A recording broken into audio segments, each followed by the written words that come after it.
ষষ্ঠ শ্রেণীর ইংরেজি দ্বিতীয় পত্রের গ্রামার আর্টিকেলের উপর একটি আলোচনা করি। আর্টিকেল আর্টিকেল তো কি? আমরা জানি এ, এন, ও, পি এই তিনটিকে আর্টিকেল বলে। আর্টিকেল দুই প্রকার, ইনডেফিনিট আর্টিকেল অর্থাৎ অনির্দিষ্ট আর্টিকেল, ডেফিনিট আর্টিকেল অর্থাৎ সুনির্দিষ্ট আর্টিকেল। ইনডেফিনিট আর্টিকেল কাকে বলে দেখো, এ ও এন এই দুটিকে আমরা ইনডেফিনিট আর্টিকেল বলি।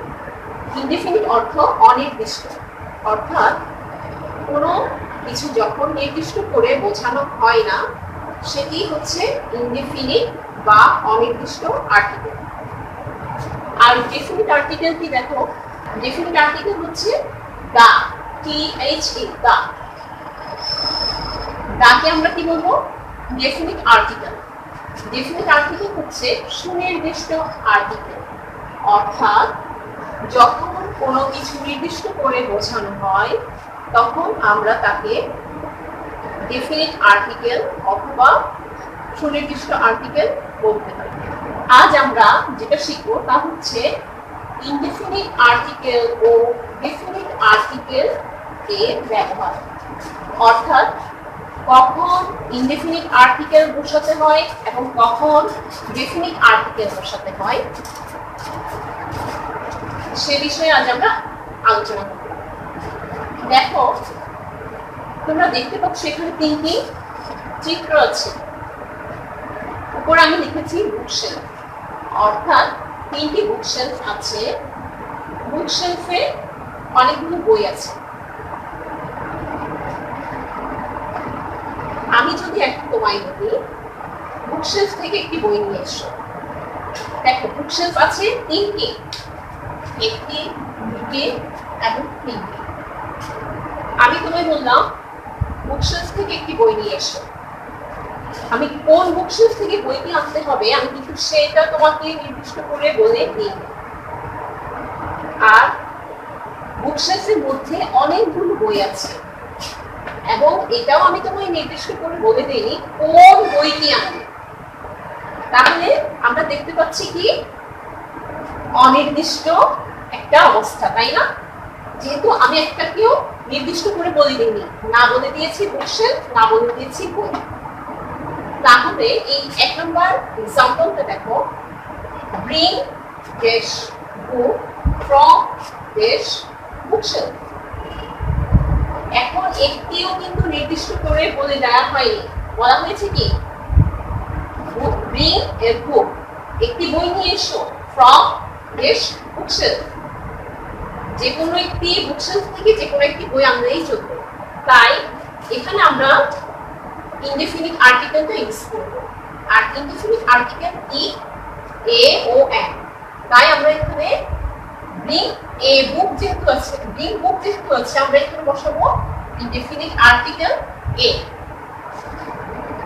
তাহলে কি হচ্ছে, ব্রিং এ বুক ফ্রম, এখানে দেখো বুকশেলফের আগে আমরা কি বসাবো, যেহেতু বুকশেলফ অনির্দিষ্ট অর্থাৎ কোনটি থেকে আনতে হবে আমি সেটা বলে দেইনি, তাহলে এখানেও আমরা এ বসাবো, অর্থাৎ ইনডেফিনিট আর্টিকেল বসাবো। তাহলে কি হচ্ছে দেখো, bring a book from a bookshelf. তাহলে উদাহরণটাতে আসি আমরা, দ্বিতীয় উদাহরণে দেখো, bring this book from this bookshelf. এবার আমি তোমায় বললাম যাও বুকশেলফ থেকে, দেখো 1, 2, 3 তিনটি বুকশেলফ। আমি এখন তোমায় বললাম যাও 1 নাম্বার বুকশেলফটি থেকে তুমি আমার জন্য বই নিয়ে এসো। এখন আমি তোমাকে কিন্তু নির্দিষ্ট করে বলে দিয়েছি যে কোন বুকশেলফটি থেকে তুমি বই আনবে, আমি এই বুকশেলফটির কথা তোমাকে বলে দিয়েছি, কিন্তু আমি তোমায় বলে দিইনি এই বুকশেলফের ভিতর থেকে কোন বইটি আনবে। তাহলে বুকশেলফটি নির্দিষ্ট করে বলে দিয়েছি আমি, কিন্তু বুকটাকে আমি নির্দিষ্ট করে বলে দেই, তুমি এই বুকশেলফটা থেকে যে কোনো একটি বই আনতে পারো। তাহলে আমরা কি পাচ্ছি, ব্রিং এখানে বইটা নির্দিষ্ট নেই, বইটা হচ্ছে ইনডেফিনিট অর্থাৎ অনির্দিষ্ট, তাই আমরা এখানে কি বসাবো, অনির্দিষ্ট আর্টিকেল। আর অনির্দিষ্ট আর্টিকেল হচ্ছে এ। এখন দেখো আমি তোমাকে বলেছি 1 নাম্বার বুকশেলফ থেকে নিয়ে এসো, তার মানে কি বুকশেলফটাকে আমি ডেফিনিট করেছি, নির্দিষ্ট করেছি, তাই আমরা এখানে ডেফিনিট আর্টিকেল দা ইউজ করব। 3 নাম্বার এক্সাম্পলটাতে আসি আমরা। আমি তোমায় এখন বললাম যাও বুকশেলফ থেকে 3 নাম্বার বুকশেলফটা থেকে আমার বইটি নিয়ে এসো। মনে করো এই দুটি বুকশেলফ এখন আর নেই, এই দুটি বুকশেলফ আমি মুছে দিলাম, এখন বুকশেলফ আছে একটি। তাহলে বুকশেলফটা নির্দিষ্ট হয়ে গেল না, একটি মাত্র বুকশেলফ। আর এখন আমি তোমায় বললাম বুকশেলফটি থেকে আমার বইটি নিয়ে এসো। এখানে দেখতে পাচ্ছ অনেকগুলো বুকশেলফ, এখানে আমার একটি বই আছে এবং আমি তোমায় বললাম আমার বইটি বুকশেলফটা থেকে নিয়ে এসো। দেখো আমার বইটি, তার মানে কি বইটি ডেফিনিট হয়ে গেল, এবং যেহেতু বুকশেলফ একটি তাই বুকশেলফও ডেফিনিট। আর এখানে তাই আমরা দুটোতেই ডেফিনিট আর্টিকেল ব্যবহার করব। তাহলে কি হচ্ছে, ব্রিং দ্য বুক, যেহেতু ওখানে আমার বইটিকে আমি নির্দিষ্ট করেছি তাই bring the book from the bookshelf, কারণ একটি নির্দিষ্ট বুকশেলফ এখানে আছে, তাই আমরা এখানে ডেফিনিট আর্টিকেল দুই জায়গাতেই ব্যবহার করলাম।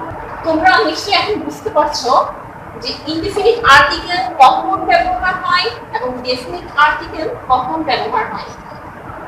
আমি আরেকবার একটু বলছি, দেখো ইনডেফিনিট আর্টিকেল ব্যবহার হয় যখন কোনো কিছু অনির্দিষ্ট করে বোঝানো হয়, আর ডেফিনিট আর্টিকেল ব্যবহার হয় যখন কোনো কিছু নির্দিষ্ট করে বোঝানো হয়। এখন তোমাদের মনে প্রশ্ন আসতে পারে ইনডেফিনিট আর্টিকেল তো দুটি, এ এবং এন, এখন ম্যাডাম শুধু এ দিয়ে কেন বোঝানো, এন দিয়ে কেন বোঝানো? তাই আমি দেখো এবার এন এর 3টি উদাহরণ লিখলাম, পাশে তোমরা দেখতে পাচ্ছ 3টি ছবি। এর আগে একটা কথা তোমাদের আমি বলে দেই, এটা আমরা ইউজ করব সাধারণত কোনো ওয়ার্ডের প্রথম অক্ষর যদি কি হয়, কনসোনেন্ট দিয়ে শুরু হয়। আর এনটা ইউজ করব আমরা সাধারণত ওয়ার্ডের প্রথম অক্ষর যদি ভাওয়েল দিয়ে শুরু হয়। ভাওয়েলটা কি, এ, ই, আই, ও, ইউ। দেখো ওয়ার্ডের প্রথম অক্ষর কনসোনেন্ট দিয়ে শুরু হলে তার আগে এ। দেখো এখানে বুকটা কি দিয়ে শুরু হয়েছে, কনসোনেন্ট, বিটা হচ্ছে কনসোনেন্ট, তাই আমরা এখানে এ ইউজ করেছি।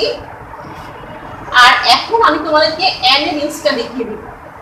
ওয়ার্ডের প্রথম অক্ষর যদি ভাওয়েল থাকে, অর্থাৎ এ, ই, আই, ও, ইউ, এই 5টির যে কোনো একটি থাকে, তার আগে আমরা ইনডেফিনিট আর্টিকেল এনটা বসাবো। এখানে দেখতে পাচ্ছ একইভাবে 3টি রুম আছে, এটাকে আমি রুম হিসেবে কাউন্ট করেছি, 1টি রুম, 2টি রুম, 3টি রুম। 3টি রুমে অনেকগুলো ছাতা আছে, অর্থাৎ আমব্রেলা। এই আমব্রেলার প্রথম অক্ষরটা দেখো ভাওয়েলের মধ্যে পড়ছে না, এদিকে দেখো vowel A, E, I, O, U, তার মানে এখানে আমরা ভাওয়েল পাচ্ছি। আর এই ভাওয়েলের আগে আমরা ইনডেফিনিট আর্টিকেল এনটা ইউজ করব। একইভাবে দেখো bring dash umbrella from dash room, 3টি রুমে আমব্রেলা অর্থাৎ ছাতা আছে, আমি তোমায় বললাম যাও একটি ছাতা নিয়ে এসো। এখন 3টি রুমের যে কোনো একটি রুম থেকে তুমি যে কোনো একটি ছাতা নিয়ে আসতে পারো, তাই দুটি হচ্ছে আমার কি অনির্দিষ্ট। আর অনির্দিষ্ট আর্টিকেল এখানে আমরা ব্যবহার করব এন, কারণ এটা হচ্ছে আমব্রেলা ইউ, অর্থাৎ ভাওয়েল।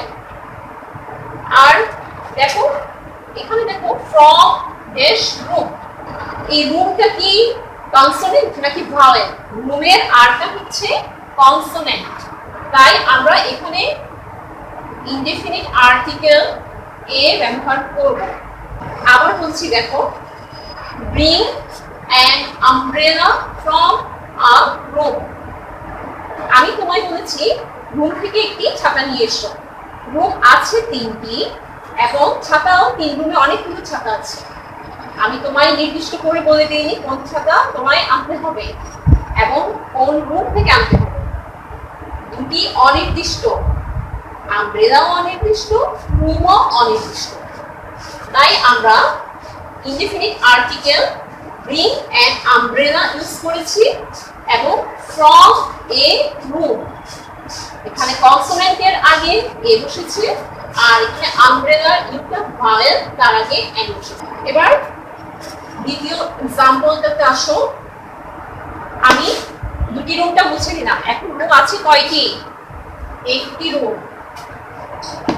একটি রুমের মধ্যে অনেকগুলো ছাতা আছে।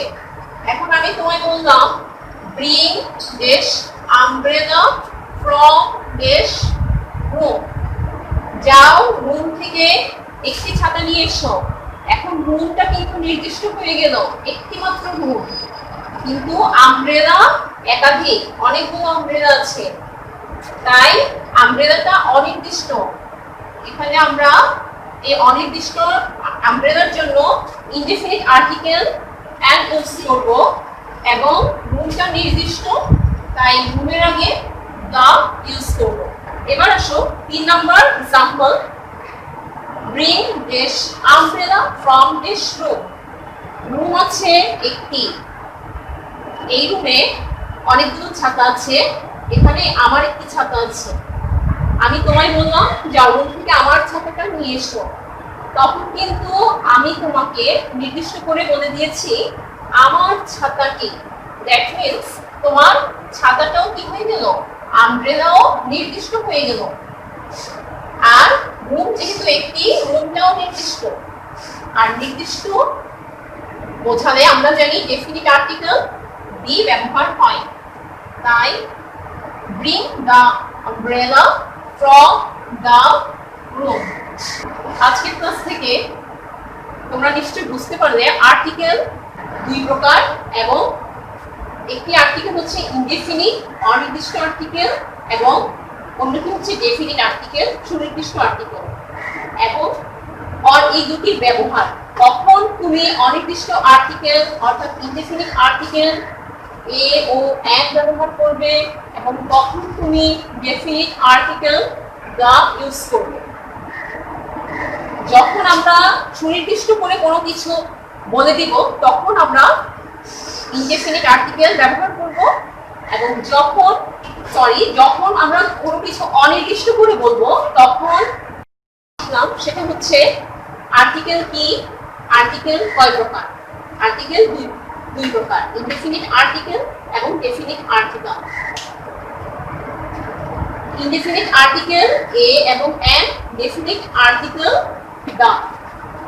এবং কখন আমরা ইনডেফিনিট আর্টিকেল ব্যবহার করি সেটা আমরা দেখলাম 3টি উদাহরণে। আমরা এ দিয়ে লিখেছি এবং শেষ 3টি উদাহরণে আমরা এন দিয়ে লিখেছি।